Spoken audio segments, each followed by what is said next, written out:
time on DCR Garage, we do slow burnout for the tractor.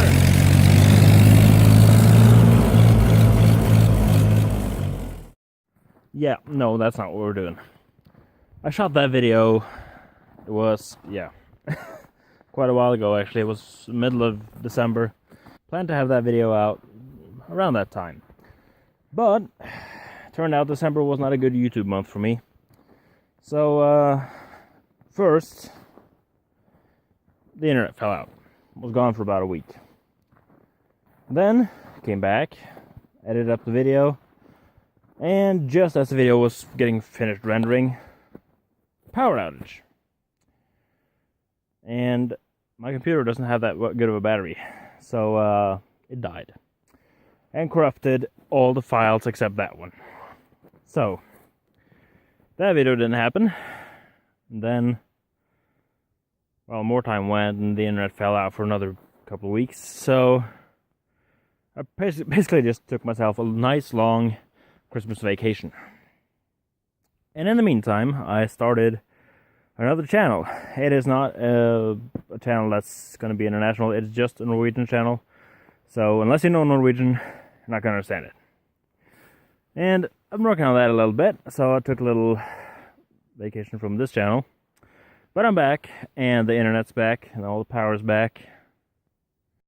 So, in one of those videos that I created for a Norwegian channel, I repaired these wheels, well, the tires.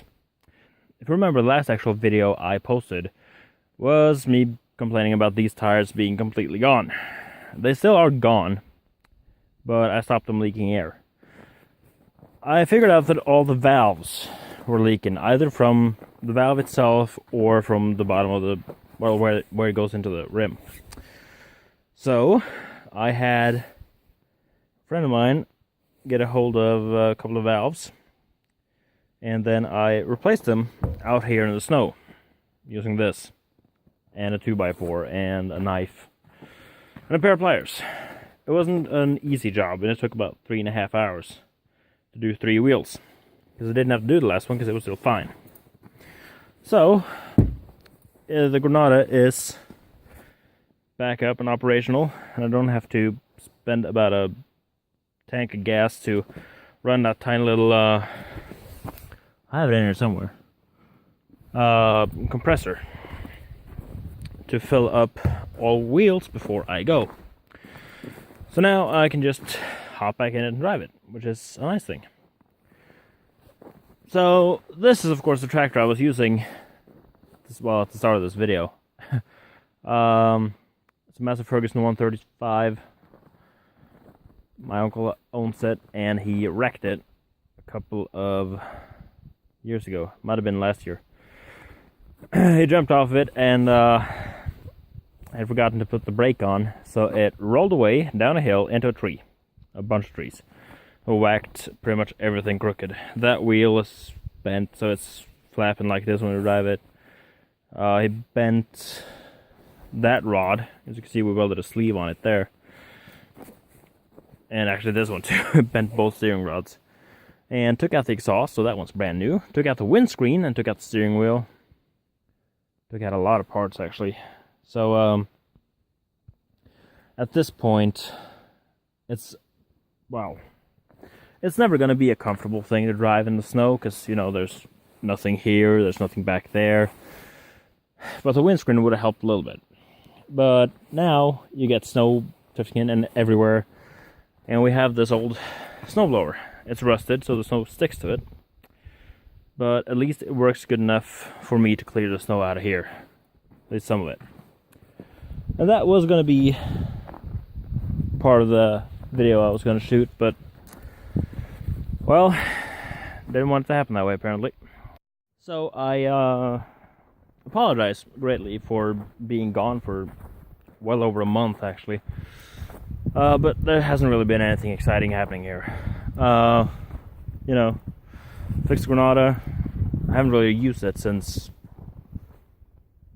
October, maybe. So it's been sitting for like 2.5 months, which does suck, really. But it is how it is. So we'll see what happens Later, the Turbotank is being worked on. We've pretty much cleared out all the rust in the back there, and it's gonna be pulled around and back into the garage to get some more work done to it. It needs, of course, proper lowering springs that are not cut a bunch, so it'll be closer to legal. That car is actually registered with lowering springs, so that's fine that way. You can just put lowering springs on it and it's fine.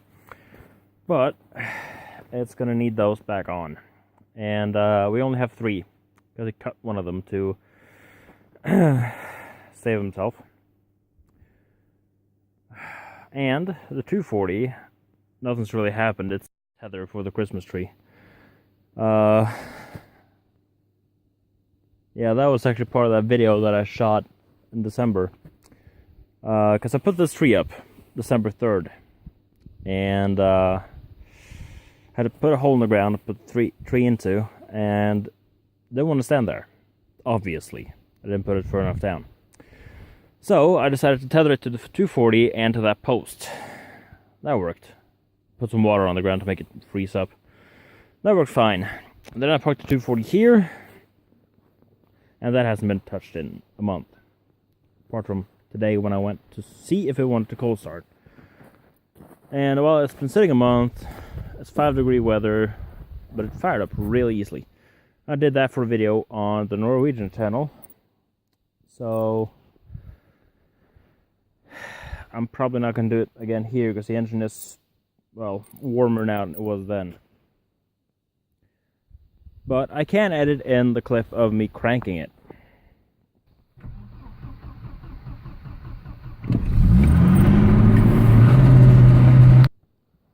So yeah, there's the, it started up real easy.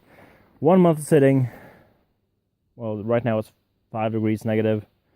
That's not that bad. But now at least I am back, and I am back on making videos.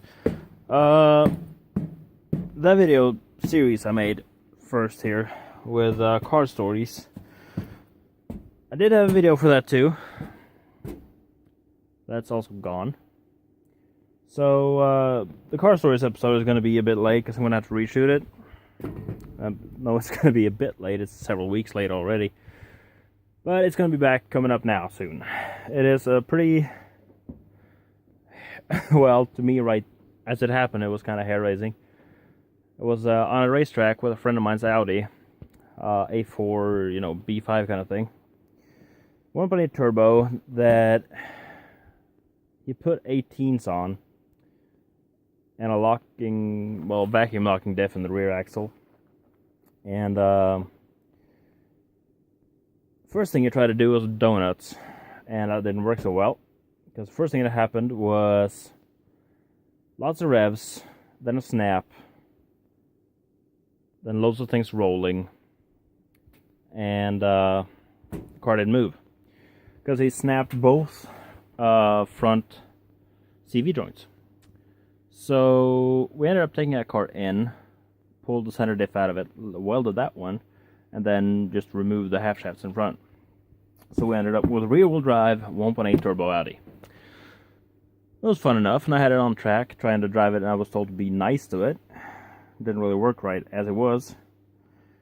So I was putting around, being real nice, and I came around a turn, and a Volvo 940 station wagon was in front of me, and he spun out. And I ended up right about this far away from his rear bumper, at speed. So if that car had swung around a bit faster, I would have crashed it. But luckily I didn't. So that video is coming up with a little bit more detail. I'm going back inside now because my hands are getting cold.